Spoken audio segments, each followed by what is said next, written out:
Malaki na ang pinagbago ng ugali ng aktres matapos matauhan ng kausapin ng management ng TV network tungkol sa kanyang prima donna attitude na pinoproblema ng production staff. May mga pagkakataong madalas nagrereklamo ang aktres dahil sa pakiramdam nitong siya ang may pinakamaraming obligasyon sa kanilang programa.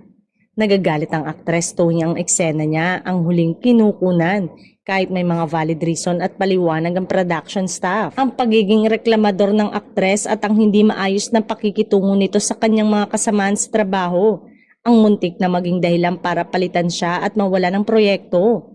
Nang kausapin ng management ang aktres, biglang nag-iba ang kanyang ugali dahil naging team player na siya at magiliw sa production staff na dati niyang sinusungitan.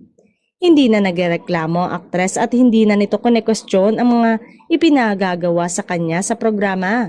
Siya na rin ang gumagawa ng paraan na mag-reach out sa production staff na nagtampo sa kanya.